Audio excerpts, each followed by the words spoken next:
In the second half of Qatar versus Switzerland, the players were ready. They had their water.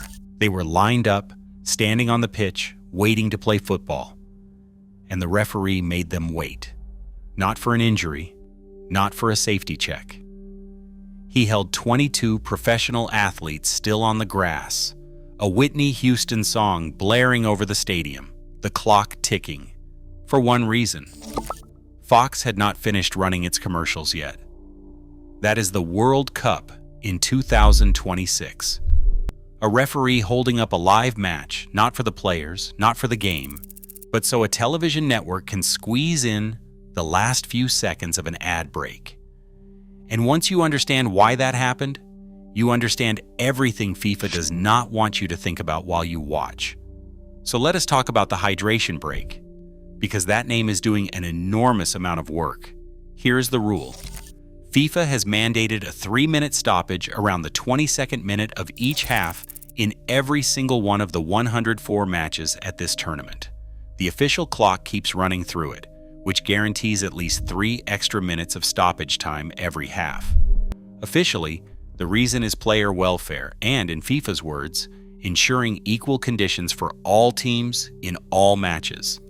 Hydration for the players, for their safety. And here's the detail that blows the whole thing apart. The breaks happen regardless of the weather. They happen in climate-controlled domes.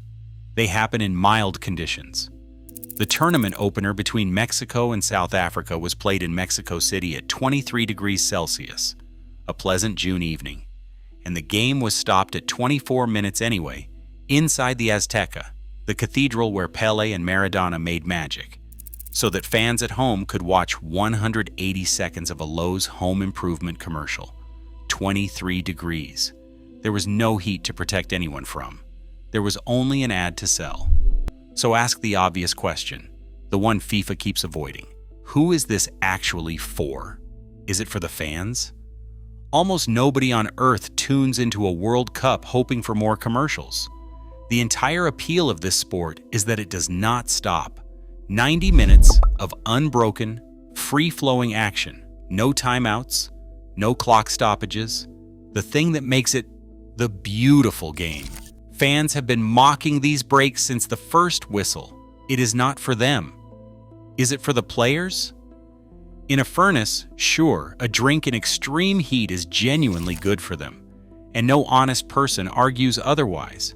But nobody needs an emergency rehydration ceremony inside an air-conditioned dome at a comfortable temperature. The players did not ask for this. It is not for them either. So follow the money, because that's where the answer has been sitting the whole time. Back in March, FIFA announced that broadcasters would be allowed to sell advertising during these compulsory breaks. Read that again. FIFA didn't just create the stoppages. It opened them up as brand new, dedicated, sellable ad slots in the middle of live play, which lets it charge networks a fatter premium for the television rights. And the networks pounced. Fox in the United States cuts to full-screen commercials. Broadcasters in Brazil and Ireland took the slots too. The hydration break is a revenue product wearing a lab coat.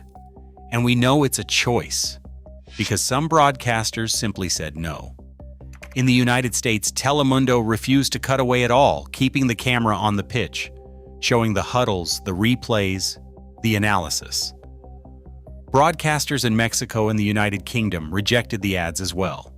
Same break, same rule, and yet some networks managed to not interrupt the football, which means every blank, ad-filled cutaway on Fox was a decision, not a necessity. Then Fox got greedy and showed its hand. FIFA's own rule says broadcasters must return from the ad break 30 seconds before play resumes. In that very first match, Fox came back from a full-screen commercial about 10 seconds after the ball was already in play. They literally missed live World Cup action to finish selling you something, a cardinal sin in sports broadcasting. And the flip side is worse, because it means referees are being told to wait. In Brazil against Morocco, the players were ready before the 3 minutes were even up. but the restart was held until the ads had finished airing. Morocco had taken the lead minutes before that break and looked the better side. After the stoppage, the momentum was gone, and Brazil equalized soon after. A team's World Cup moment was drained away so a commercial could run to the end. Hydration. Now here's the part that turns this from cynical into genuinely insulting. This is the same FIFA that arrived at this tournament on a crusade against wasted time. They are penalizing throw-ins not taken within 5 seconds. Substitutes have 10 seconds to get off the pitch. Goal kicks get punished for delay.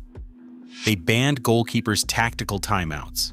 FIFA's own head of refereeing, Pierluigi Collina, even barred players from gathering near the bench while a goalkeeper gets injury treatment because, he said, it disrupts the flow of the game.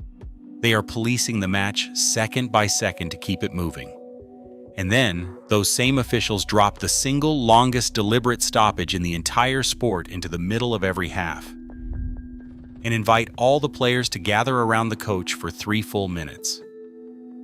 The exact tactical huddle they outlawed under one name, they have reinstated under another. Pochettino has been spotted breaking out a laptop during them. The Korea coach openly admitted he used the time to drill instructions into his players. FIFA banned the tactical timeout and then rebuilt it, called it hydration, and sold ads against it. Jurgen Klopp put it best.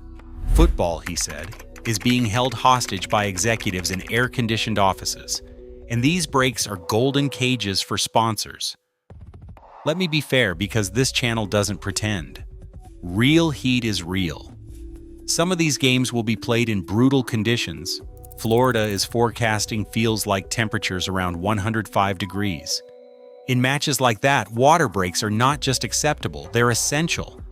And anyone arguing otherwise is wrong. But that is exactly the point. If this were about heat, the rule would follow the heat, the way it did from 2014 through 2022, when breaks were called at the referee's discretion only when the conditions actually demanded it. A blanket mandate that fires in every game, in every dome, at 23 degrees is not a heat policy. It's a billing policy.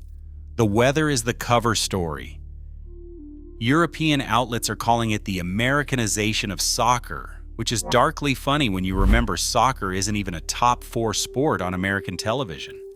FIFA looked at the most watched free-flowing game on the planet and decided its biggest flaw was that there wasn't enough room to sell you a truck. 3 days in, and this tournament keeps telling you exactly what it cares about. Ticket prices, empty seats, evidence it won't show you, and now a referee freezing a match so the ADS can finish. The water breaks aren't the scandal. They're just the clearest proof yet that somewhere along the way, this stopped being about the football. So what do you think? Genuine player protection or the most transparent cash grab of the whole tournament? Drop it in the comments. I read every one. A like genuinely helps more than you'd think. And subscribe if you want World Cup coverage that won't pretend the commercial is for your own good. Football at this scale is never just a tournament. It's a moment in time. And right now, FIFA is interrupting that moment on schedule, twice a half, to sell you something.